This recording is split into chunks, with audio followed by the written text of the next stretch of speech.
स्वागत करता हूँ फिर से आप सबको आपके अपने इस चैनल में। तो अगर जिस वीडियो के ऊपर हम बात करेंगे बिटकॉइन के बारे में, साथ ही में हम यहाँ पर डिटेल्स में बात करेंगे वजीरेक्स के बारे में एंड अलॉन्ग विद दैट हम यहाँ पे बात करेंगे FTX के बारे में। ठीक है, तो सबसे पहले यहाँ पर अगर आप BTC के प्राइस को देखोगे तो we have seen kind of a downfall in BTC। तो ये डाउनफॉल एक्चुअल में क्यों हुई है, इसके पीछे क्या रीज़न है? तो रीज़न बस यही है कि अभी इस टाइम पे FTX जो बहुत पहले स्कैम किया था FTX ने लोगों के साथ लाइक 1 and 2 ईयर्स एगो, तो ये जो स्कैम हुआ था, इस स्कैम के बाद अभी इस टाइम पे जो भी यूज़र्स थे उन यूज़र्स को अपने फंड्स वापस की जा रही है। ठीक है, तो जस्ट बिकॉज ऑफ दिस यहाँ पर हमें मार्केट में फॉल देखने को मिला है। अभी इस टाइम पे लॉजिकली मैं आपको बताता हूँ कि यहाँ पर स्कैम हुई है, लोगों के फंड्स गए थे, अभी लोगों को फंड्स वापस की जा रही है, तो इसमें मार्केट को नीचे क्यों आना है? ठीक है, तो इसके पीछे बस रीज़न यही है कि लेट्स सपोज कि आपके फंड्स वजीरेक्स में फंसे हुए हैं। ठीक है, आपके फंड्स वजीरेक्स में फंसे हुए हैं, जब भी आपको फंड्स मिलती है तब 80% ऐसे लोग रहेंगे जो क्या करेंगे कि तुरंत उस चीज़ को सेल कर देंगे। ठीक है, और 20% ऐसे रहेंगे जो सेल नहीं करेंगे। तो दैट्स द मेन रीज़न। तो इसके लिए अभी इस टाइम पे क्या हो रहा है कि मार्केट में हमें थोड़ा बहुत करेक्शन देखने को मिल रहा है।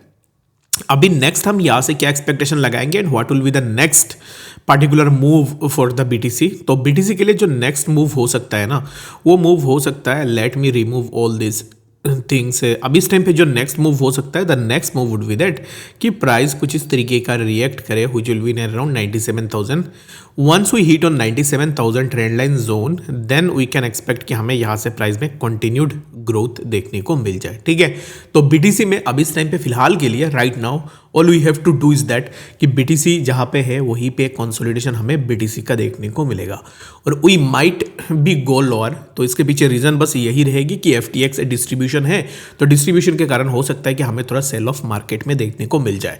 But for that you do not need to be panic on that. आपको पैनिक बिल्कुल भी नहीं होनी है, जस्ट वेट करना है और मेरे हिसाब से मार्केट एक अच्छा खासा मोमेंटम में ज़रूर से जाएगा। तो BTC के लिए अभी इस टाइम पे BTC एनालिसिस के लिए मैं आपको यही बोलूँगा कि right now there won't be any kind of analysis for BTC। अभी इस टाइम पे प्राइस साइडवेज में कंसोलिडेट होगी जहाँ पे प्राइस में मैनिपुलेशन होगी। ठीक है, बस यही चीज़ आपको ध्यान में रखनी है।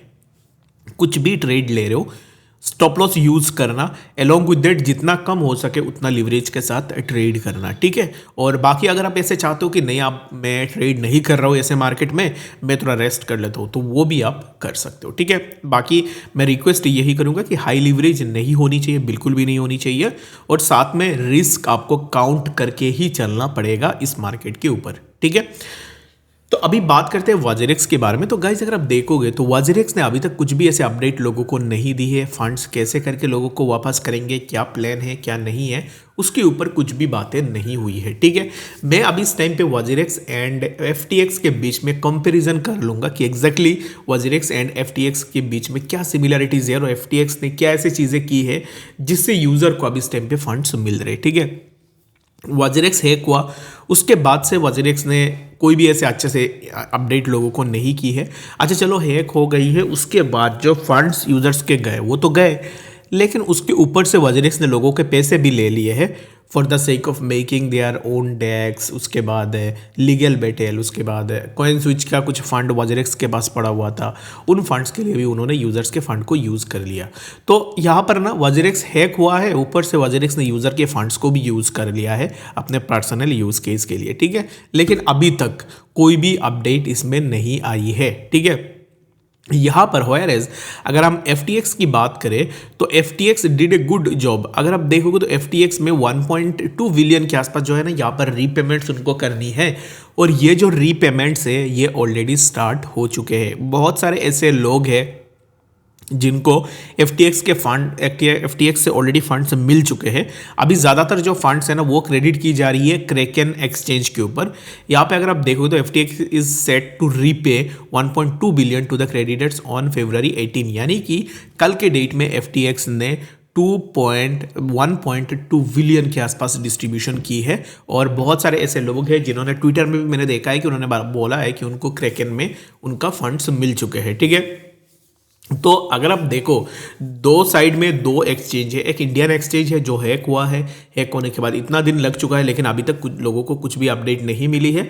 और दूसरी तरफ FTX को देख लो कि 1.2 बिलियन इतनी बड़ी अमाउंट में अभी इस टाइम पे वो रीपे कर रहे, और ऑलरेडी 18 फरवरी को उन्होंने रीपे भी कर दिया है। ठीक है, तो यही होती है सिस्टम कि आप अगर अपने यूजर्स को पैसे वापस करना चाहते हो देन आप इस चीज़ के लिए काम भी करोगे। FTX के केस में क्या हुआ था, सेम जो था FTX का CEO, उसने स्कैम किया था यूज़र्स के साथ। ठीक है, स्कैम कैसे किया था कि यूज़र्स के फंड्स को लेके वो खुद ट्रेड लेता था, और इसमें क्या हुआ था कि एक टाइम पे वो लिक्विडेट भी हो गया था, तो उसके चलते हुए क्या हुआ कि लोगों के फंड्स फंस गए थे। तो अभी इस टाइम पे ये जो फंड लोगों के फंस गए थे, ये फंड्स अभी इस टाइम पे गवर्नमेंट क्या कर रही है कि केस वगैरह हुई है, तो उसमें गवर्नमेंट क्या कर रही है कि FTX के जितने भी एसेट्स थे, जितने भी होल्डिंग्स थे, सभी एसेट्स एंड होल्डिंग्स को लेके गवर्नमेंट अभी इस टाइम पे इसको वापस यूजर्स में डिस्ट्रीब्यूट कर रही है। ठीक है, तो बहुत सारे लोगों को फंड्स भी मिल चुके हैं, बट वजरिक्स के केस में देखोगे तो यहाँ पे सिर्फ टाउन हॉल हो रही है, मीटिंग्स हो रही है, लेकिन एक्चुअल में लोगों को ये नहीं बताया जा रहा है कि कब तक आप पैसे दोगे।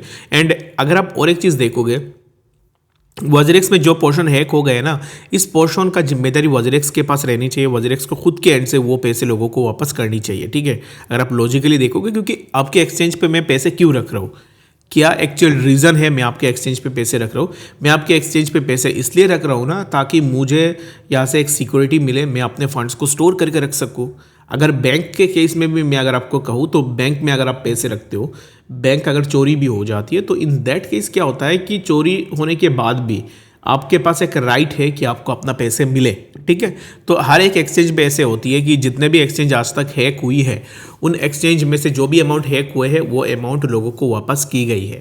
तो वजरेक्स के केस में भी सिमिलर चीज़ें होनी चाहिए, बट वजरेक्स अभी इस टाइम पे लोगों को देने के बजाय उल्टा वो लोगों से पैसे भी ले रही है। तो बस यही दो डिफरेंस है जो मैंने आपको दिखा दी है।